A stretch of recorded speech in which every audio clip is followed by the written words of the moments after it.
children and families in the streets across the world is hardly quantifiable, but it is roughly estimated that more than 100 children are out in the streets globally. When we look in Kenya, in 2007, UNICEF estimated that more than 300,000 children across the country are street children, with more than 60,000 of them in Nairobi. Now today on Let's Talk Family, we're having a chat with Cynthia Kiarie, the founder of Cynthia Kiarie Foundation, known as CK Foundation, that majorly focuses on rehabilitating street children in Nairobi as of now, since it is a startup. The CK Foundation was started last year. So we have a chat with Cynthia Kiarie, get to hear her story and understand her journey to how she was able to have the vision of starting the foundation and how many children she has been able to help so far. We are doing this talk because most of us, when we talk about family, when the word family is mentioned, we think about mother, father, aunt, uncles, or other relatives, and that's where it stops. But for Cynthia Kiarie, when the word family is mentioned, she thinks and remembers about the street kids who need to be reconnected with their families, or the street families that don't have food, and she thinks of how she can help them. So today on Let's Talk Family, we hear her story. Wow, Cynthia Kiarie is, you are, I'd say you do a lot of things. You are an author, you're a minister of the Word of God, you are as well the founder of the CK Foundation. Tell us more about what you do. Yes, I'm a woman who has a coat of many colors. Yeah, I am a worshipper. I minister the Word of God. I am a motivational speaker as well. You said I'm an author. Yeah. I'm just 2 months old in the media. All right, take us through your childhood. How was it like growing up? What kind of a family did you grow up in? Okay, I'm a fourth born in a family of 6. Yeah, I'm a fourth born. And all the way from the village in Gatondo South constituency, a small village known as Robori, to be specific, Gekofwea. So growing up from the interior, now you can imagine the normal struggles of the kids in the village. Yeah. I grew up just like any other child, but also I had some challenges like that were attached to our family only. Well, maybe other families go through the same, but I can proudly say that, first of all, I'm not from a very rich family. It was just humble. So we could lack some of the things. Number 2, about alcoholism. I am not a victim because I'm not the one who used to take alcohol. Yeah. But it affected us. Yeah. Talking about poverty, okay, we could afford our normal 3 meals, 3 meals, yeah? 2 meals. In a day? 2 meals in a day. Yes. But some of the luxuries we could not get.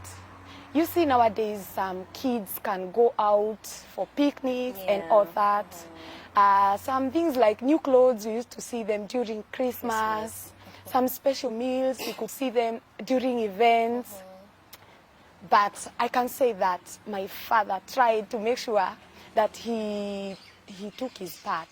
Yeah, like one of these days, akienda kulewa, he could carry meat, which is a habit of some of these men who take alcohol. Yeah, for the family. But I can say it was bittersweet because he will come home drunk and chase you all out. You don't have the peace of eating the meat. So it was bittersweet. I cannot say that we used to enjoy. But I remember the sweet good days when he was not drunk. We could just go to the shamba every day. And very happy, he did not have so many words when he's not drunk. Yeah. So I can say my family was just like any other family. But some of those struggles we went through. First of all, my father is late.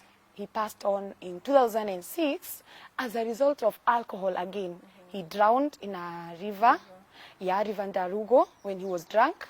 And because it had flooded, that's how it happened.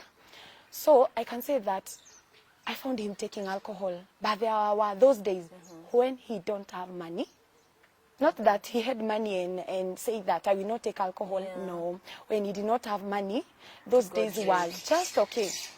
But now the struggle was, some of the struggles that we went through were, when he came home as late as 10 p.m., even if we had not eaten, we were forced to put off we were using the little kata, ile kibatari, whatever. Yeah, we put off the light, we switch off the radio, we keep silent, we remain silent. Because the moment he realizes that you are there, he will come and vuruga us. I'd say, first of all, I'm sorry that you had to go through such a childhood growing up, knowing that you had to run away from the father figure who is supposed to make you feel protected and secure. But you mentioned that your father passed away in 2006. How was it from then on? Was it a bit better in the family? Was it peaceful, if I might put it that way? How was it? So innocently, because I was not understanding the pain of losing a father, because I did not have the benefit as well. Number one, I can say that now, but if I was a grown-up, I could not have said this. But as a child, I thought, wow, at least I will be sleeping inside the house every day, number one. Then in school, I used to face some mockeries. Yeah, let's assume the children from my village saw all that drama. So in school, they will keep repeating the same things. I cannot forget some of those lines that I was given when I was in school. So I thought, I will be peaceful. It will be better. The life will be better. Yeah. Because even if I can say about poverty, it is not like when he was alive that I was so comfortable. I remember 12 shillings, we used to pay for exams for 12 shillings. It was a public school. But when I used to go to him for money, remember he's a teacher in the same school, he sent me to our pineapple plantation, which was not very far, to go and get, remember I'm in school still, to go and get some pineapples and sell to pay for my exam. So I cannot say that because he was there, I used to get some privileges. No, not at all. So I thought life would be better as a child. Yeah. So at least we got some peace in the house, and I thought things would settle, but they didn't. Okay, I don't remember so well, but people did not welcome us so well in the society. Yeah, they did not embrace us so well, because I expected now, because my mother was left with the 6 of us, they would come through, even my relatives, and pick me and educate me. That did not happen. So the struggles of school fees, daily bread, that was a struggle. Yeah, that was a struggle. And this day I can stand and say that my mother is a hero. Yeah, with 6 kids, the last born was just 3 years. My brother was in college, and my sister was getting to campus. My other brother was in high school. I together with the brother that has followed me, we were in primary school. She stood with us. No source of income. He's not literate, so he could go and farm on other people's farms, and some of them could not pay her well, or he could be paid with maize, potatoes, and all that. And I cannot remember one of those days when my mother came home with half a kilo of maize flour, and we were, I think, 5, and he was wondering who will eat and who will not eat, and we don't have something to eat with. So she just cooked porridge, and I can say that we got comfortable with the situation. No complaints, no borrowing from neighbors, no, we got comfortable. We embraced ourselves just as we are, and we were hopeful. And then my mother is very prayerful, so every time she could repeat the same words. One day we will cope up with this, and we will overcome. Faith, I cannot forget to say that jiggers attacked us. Yeah, jiggers. And I remember how my mother could line us up and to remove jiggers from each and every one of us, I included. So I think jiggers come along with poverty. Yeah. So those are the things that we went through. Lacking, some of feeling low in the society, like jiggers. That is the issue. Yeah. So Cynthia Kiarie was able to go through primary school amidst the struggles that came with growing up in your family setup, but you managed to go through high school as well, and here you are in campus where the Cynthia Kiarie Foundation vision was born. Take us through the journey. When I was growing up, I can say only 10 or less than 10%. I can say that people came through to help us. I cannot say that we received much help. Like, nobody came through for us so much. The way you could have expected, I can say, okay, it's okay. Neighbors could give us this. Some family members could help us with this. But I don't remember one day in school someone came, gave me uniform. I've only known only one uniform when I was growing up, even in my primary. Growing up in extreme poverty, I did not know how it will go. But I had faith that one day, like I was seeing just a light at the end of the tunnel. It was not clear, but I knew that it will work one day. Yeah, I could see something. I did not have the conviction that, I did not say that I will start a foundation. Yeah. No, that did not come. That came through in campus. When some of the preachers could come, and now it is prophecy time, they could tell me that I have a motherly heart, like I will be a mother to many children. I took that to my heart. Remember, they are not the one who triggered me to do this. It's something that has been within me. And I was so passionate even in campus. I was telling God, please help me strive through this. And then when I am done, when I become a conqueror, when I conquer this, I will also help in lifting other people. Yeah. I mean, one of the slogans that I used all through were, I will never allow someone to go through what I went through, even today. And one day when I was doing 21 days of prayer and fasting in a mountain, in a church called Fountain of Life, Riyadh, fathered by Reverend Odi, I salute you, Papa, because of giving us room to pray. And then Pastor Matthew Olo was relieving us and releasing us to go back to campus. I was still in campus, but there was a strike, a lecturer strike. So we had some time with some of my friends who I can show you today that the glory of the Lord is upon their lives. And he was releasing us. And now he was giving us a prophecy like a man of God. And he repeated the same words. You are a mother to many. You will feed very many children. Even in my diary, I think I have noted somewhere, if I can locate my diary, I have noted. And I asked God to help me and to help me achieve all this. So he went back to campus. I still don't have money. I don't know where I will start, but I know I will start. I can say the name specifically, CK Foundation, came when I was in Mount Horeb Prayer Center. I was asking God, now what's next? And he gave me CK Foundation, which is my name, Cynthia Kiari Foundation, CK Foundation. Yeah, and when I was wondering why did I choose the name CK, my name, and that could give me, whenever that name is mentioned, and I'm the owner of the name, I feel that I still have much to do. Like street families used to touch my heart. They still touch my heart. And I can say, because I'm still doing some research to know which group specifically will I work with, but the boys, specifically the boys in the streets. I will come to define why I have such a strong passion with the boys in the streets. So CK Foundation, we say, we restore smiles to the less fortunate in the society, and we majorly focus with the street children. Apart from finances, which is a very huge challenge, especially since you mentioned you are not having a stable income, what other challenges do you face, especially going to the slums and having to give out your donations to the people in that area? What other challenges do you come across? Number one, security. Security especially. You see, I have chose the streets. It is not easy. Security, it's not easy because those kids are all over. Again, I don't have any government office to approach and give me. I can say the other challenge is my personal issues. Sometimes I'm down. Currently, I can say, like, right now, I don't have a source of income. Honestly, I don't have a source of income personally in my personal life.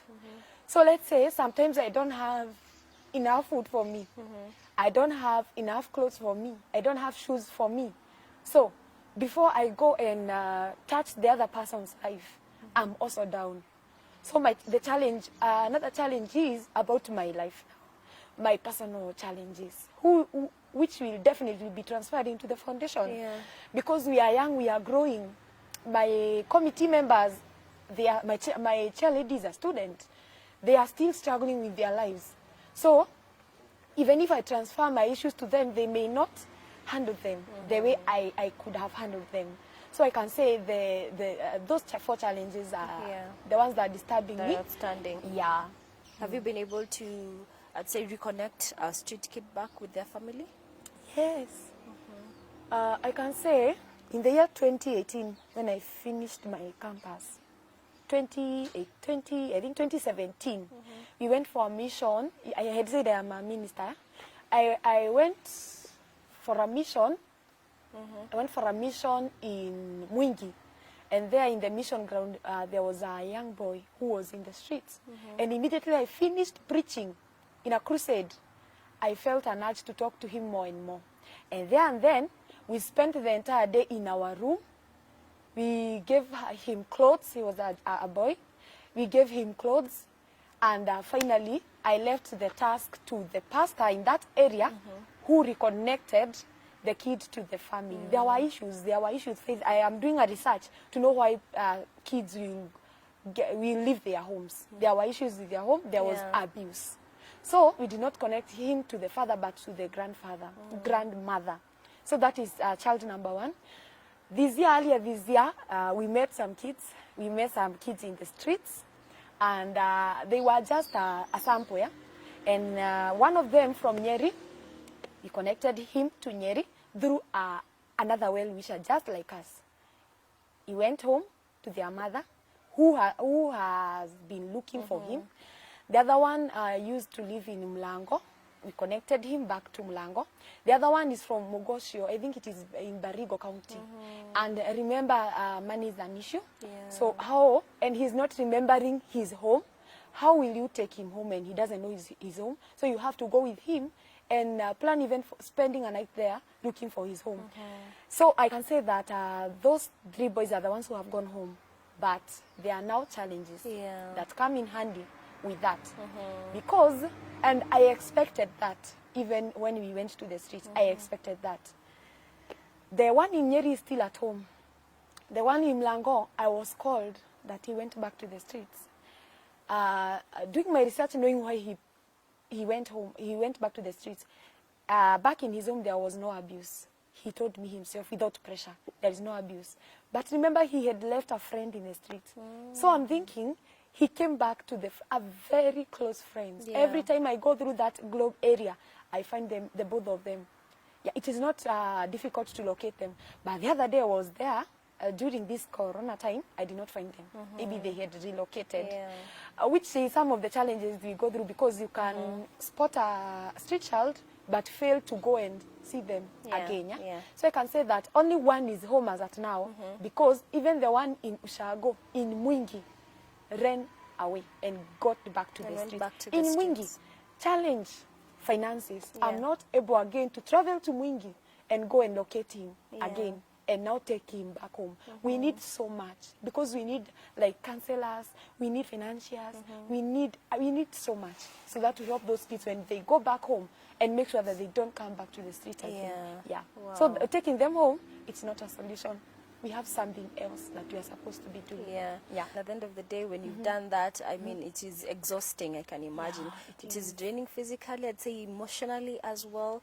But when you get home, how does it make you feel, knowing that you've been able to touch a life, or maybe reconnect a street kid back with the family and just change a life out there? I feel so proud. Number one, the best thing that happened to me is being able to realize my purpose and come and get this CK Foundation into place, bring it into place. That is the best thing that ever happened in my life. So when I go home after doing all that, maybe I've used my money, maybe I've been drained, I'm so tired, I feel so satisfied. The Bible in the book of Proverbs guides me that whoever helps the needy lends to God, and it will be paid back. So the Bible does not say that automatically. No. So even when I'm praying, not like I pray telling God, remember I helped a kid. No. I pray with some satisfaction that I lent to the Lord. Nilipea Mungu. Ni deni niliekeza mahali. Yeah. So I feel satisfied having the confidence that I did something. I feel so happy, Faith. The natural death is not I don't know how the saying goes that the most dangerous thing is about death. No, it is not realizing your purpose. So when I realized my purpose, I feel so good. Yeah. And everything else in my life follows well because I now have the satisfaction of my heart that I have fulfilled my purpose. And I am still doing so. The other day, the Nyeri mother called me, so happy. Ati huyu mtoto hatukuwa tunalala tukifunga na kuomba. So you can see the kind of joy that you have restored to the mother. Yeah. I feel so happy. I can say at the end of the day when I'm tired and hungry and all that, I feel so happy. Yeah. All right. Thank you so much for sharing with us Yeah. all that you do. I'd say that's Yeah. amazing. Yeah. May God continue providing for you for the finances you need to also encourage and strengthen you as a person. Amen. On Facebook, you can reach the foundation, Cynthia Kiarie _ CK Foundation. You can reach me through my personal page and account, Cynthia Kiarie. Everything, YouTube, Instagram, Twitter, Cynthia Kiarie. And they can reach me, even someone who is interested in even touching the needy. All right, now even as we come to the conclusion of the show, Cynthia, tell us briefly, I'd give you a bit around 2 seconds, tell us about the book that you've written. I'm an author and a poet as well, but this one is the most outspoken. This is my book. All right, The Upward Call. The Upward Call, yeah. The Upward Call. As the title says, going through all that I went in life, the person that came through for me was God. The Upward Call. And I wrote a book saying, talking about why do you go through challenges, to increase your faith, to help you launch deeper and all that. What you should do when you are going through challenges, I've stated in this book, and what to do after you have received what you're asking for. And that's where I've talked about giving to the needy. When I was writing this book in 2017, I had not started CK Foundation. So I've said about piping. You know, a pipe has got two ends. It receives and gives. But a bucket receives and retains. Yeah. So this book, Sana, the last chapter talks about giving. But the first and the second chapter is why do you go through challenges and what you should do while going through challenges. Sharing my personal testimonies. I can say it is inspired by God, and also I'm drawing it from life experiences and observation. The book is available. You can reach me and you can get a copy. All right, thank you so much. Yeah, welcome. Okay. That was Cynthia Kiarie, such a very passionate story on how she's just touching lives out there through her foundation that she began is so inspirational. I'd love to end today's show with a quote I came across that says, always remember, you have within you the strength, the patience, and the passion to reach for the stars and change the world. Thank you so much for tuning in to Let's Talk Family today. My name is Faith Kaulu. Keep watching Kirk TV. Goodbye.